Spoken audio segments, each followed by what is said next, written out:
सीधा आपको लेकर चलते हैं। मुख्यमंत्री योगी आदित्यनाथ क्या कुछ कह रहे हैं वो हम आपको सुनवाते हैं। जब किन्हीं कारणों से सड़ जाता है, गल जाता है, जब हम अपने कार्यों से किसी संस्था या संस्थान को उसकी गति को अधोगति की तरफ लेके जाते हैं, उसका पतन करते हैं, हमारी किसी कार्य पद्धति के कारण जब संस्थान लगातार गिरावट की तरफ जाता है तो यही वास्तव में विकृति होती है। और इस मायने में मैं कह सकता हूं कि संस्कृति का एक बेहतरीन उदाहरण राम मनोहर लोहिया आयुर्विज्ञान संस्थान ने प्रस्तुत किया है कि 20 बेड से बढ़कर के 1375 बेड का, और आज अनेक कार्यक्रमों का, अनेक ऐसे उपलब्धियों के लोकार्पण और भावी योजनाओं के शिलान्यास के लिए भी हम इस 5वां स्थापना दिवस कार्यक्रम के साथ यहां पर जुड़े हैं। मैं सबसे पहले इन सभी उपलब्धियों के लिए आप सभी को हृदय से बधाई देता हूं और भविष्य के लिए अपनी मंगलमय शुभकामनाएं भी संस्थान के प्रति व्यक्त करता हूं। ये जीवन की स्थिति तो वैसी ही है, किसी का इंतजार नहीं करता है। हमें काल की गति से 2 कदम आगे चलने के लिए अपने आप को तैयार करना होगा। जो व्यक्ति, समाज या देश काल की उस गति को पहचान नहीं पाता है, वह काल की चपेट में स्वयं आ जाता है। क्योंकि काल की गति तो वही है जिसके बारे में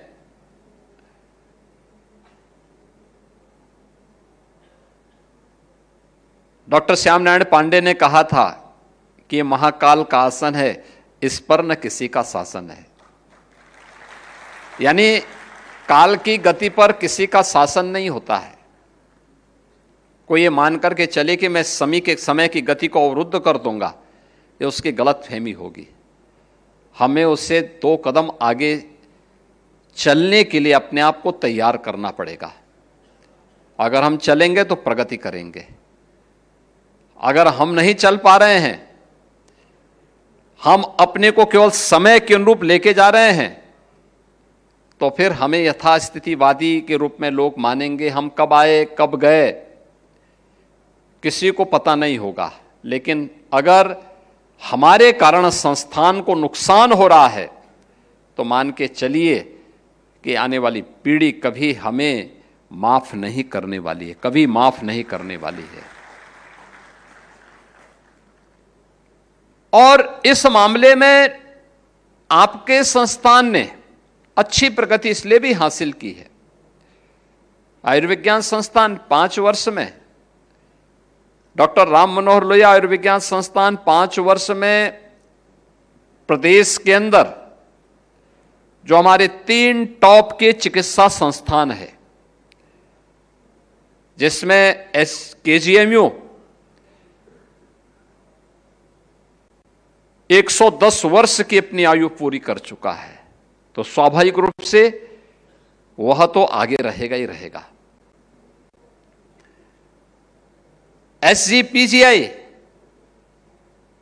वह भी कमोवेश 4 दशक पुराना है, लेकिन आप लोग 5 वर्ष में या 19 वर्ष में एक लंबी छलांग लगा करके प्रदेश के अंदर 25 करोड़ की आबादी में आपने नंबर 3 के स्थान के साथ तीसरे 3 टॉप के जो संस्थान है, टॉप 3 में हम अपने आप को स्थापित कर चुके हैं।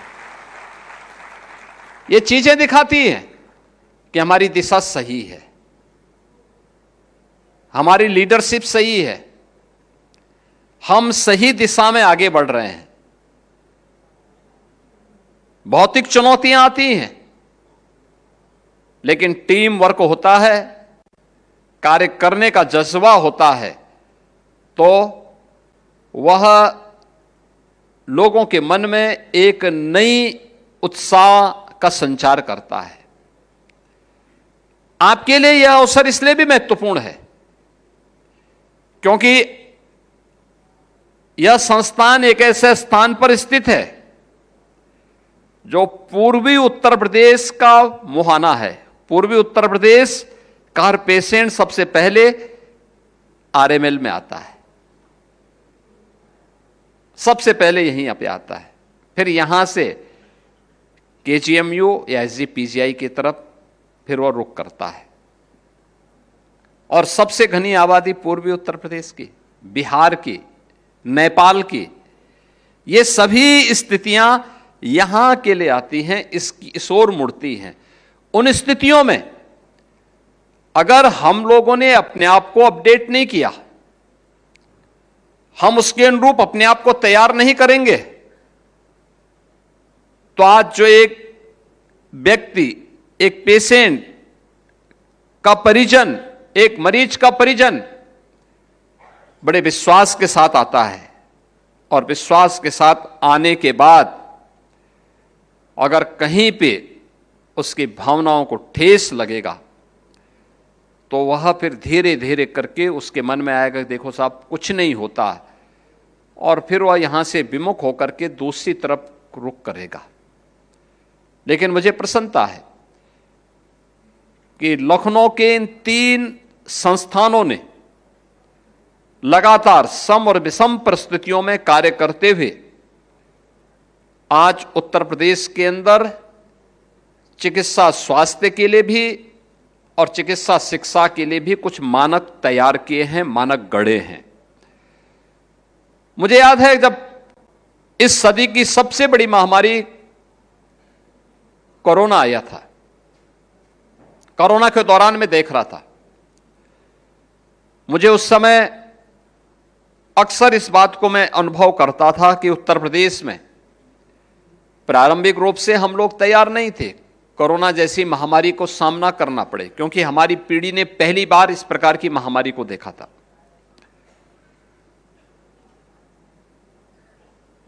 जिस समय कोरोना का पहला पेशेंट आया था हमारे पास, कोविड की जांच करने के लिए कोई भी अन्य सुविधा नहीं थी, कोई लैब्स नहीं थी।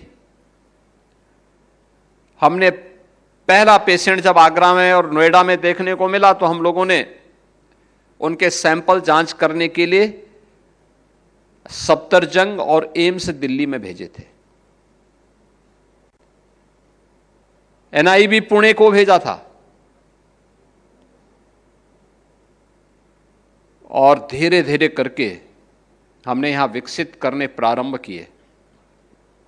पहले कम से कम यहां पे सैंपल कलेक्ट करके उनकी जांच करना प्रारंभ कर लें, फिर देखें यहां सुविधाएं क्या चाहिए। हम लोगों ने जब देखा था 36 जनपद ऐसे थे जिन जनपदों में आईसीयू का एक भी बेड नहीं था, एक भी नहीं था, ट्रेन्ड मैन पावर नहीं थी। कैसे होना है? और उस समय उत्तर प्रदेश ने कुछ मॉडल भी गढ़े।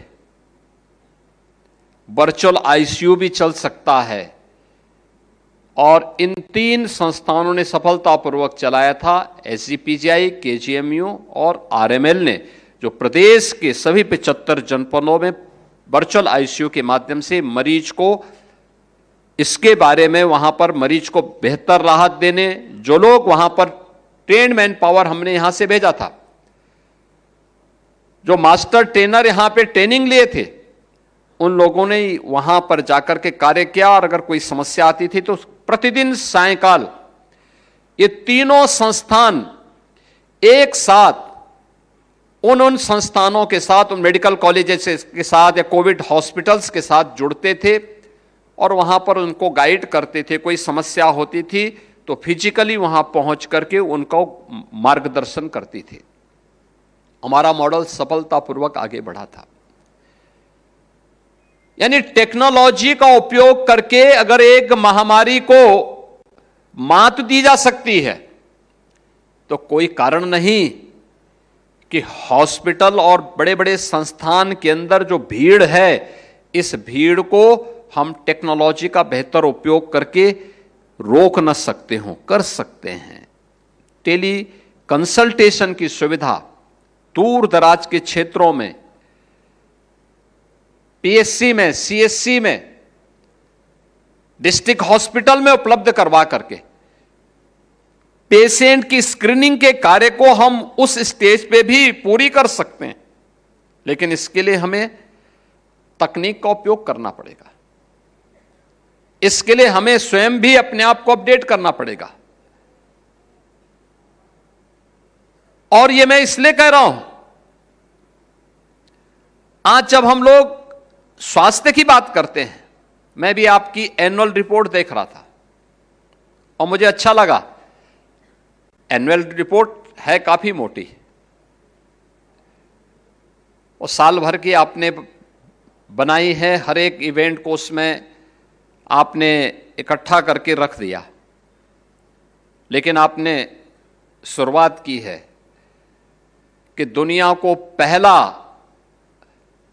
सर्जन किसी ने दिया है तो भारत ने दिया था, सुश्रुत के रूप में। हम सुश्रुत को भूल गए। आपने उसमें आयुर्वेद के जनक चरक का भी उल्लेख किया है। अच्छा है, चरक और सुश्रुत ये भारत की देन है दुनिया के लोगों की आरोग्यता के लिए। अनेक ऐसे वैद्य, ऐसे चिकित्सक, ऐसे सर्जन भारत ने दुनिया को दिए जो समय के अनुरूप हम उस गति को बनाए नहीं रख पाए। हमारे ही ज्ञान को और हमारी ही विरासत को लोगों ने अडॉप्ट करके आज हमको ही अपना पिछलग्गू बना दिया है। कारण है केस स्टडी के रूप में हम लोग अपने यहां किसी भी कार्यक्रम को लेने में संकोच करते हैं। आपके पास जितने नंबर ऑफ पेशेंट हैं, अगर आप इन सब पे लिखने की आदत डालना प्रारंभ करेंगे, उनके लक्षणों के आधार पर, उनकी परिस्थितियों के आधार पर,